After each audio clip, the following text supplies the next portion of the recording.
وجعلنا من بين أيديهم سدا ومن خلفهم سدا فأغشيناهم فهم لا يبصرون وسواء عليهم أأنذرتهم أم لم تنذرهم لا يؤمنون إنما تنذر من اتبع الذكر وخشي الرحمن بالغيب فبشره بمغفرة وأجر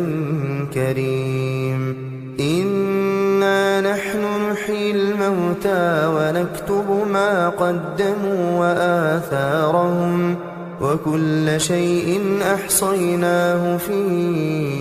إمام